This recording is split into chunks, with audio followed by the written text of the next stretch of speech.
తెలుగు రాష్ట్రాల్లో చలి వణికిస్తోంది. ముఖ్యంగా తెలంగాణలో చలి రోజురోజుకు పెరుగుతోంది. రాష్ట్ర వ్యాప్తంగా అన్ని జిల్లాల్లో కనిష్ట ఉష్ణోగ్రతలు 15 డిగ్రీల కంటే తక్కువగా నమోదవుతున్నాయి. ఉత్తర మధ్య తెలంగాణ జిల్లాల్లో చలి తీవ్రత ఎక్కువగా ఉందని వాతావరణ శాఖ తెలిపింది. ఇక తెలంగాణలో 2 రోజులు వానలతో చలి తీవ్రత మరింత పెరిగింది. ఉమ్మడి మెదక్ జిల్లాలో మరోసారి ఉష్ణోగ్రతలు పడిపోయాయి. మెదక్, సంగారెడ్డి, సిద్దిపేట జిల్లాలకు వాతావరణ శాఖ యెల్లో అలర్ట్ జారీ చేసింది. పలుచోట్ల పొగమంచు కమ్ముకుంది.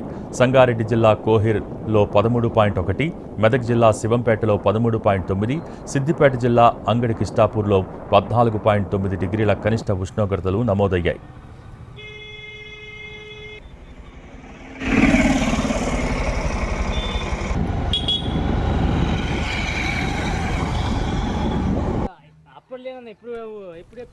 అటు బంగాళాఖాతంలో ఉపరితల ఆవర్తనం పూర్తిగా బలహీనపడింది. అయితే ఈశాన్య రుతుపవనాల ప్రభావంతో సముద్రం నుంచి వస్తున్న గాలులతో కోస్తా, రాయలసీమల్లో పలుచోట్ల తేలికపాటి నుంచి ఒక మోస్తరు వర్షాలు పడుతున్నాయి.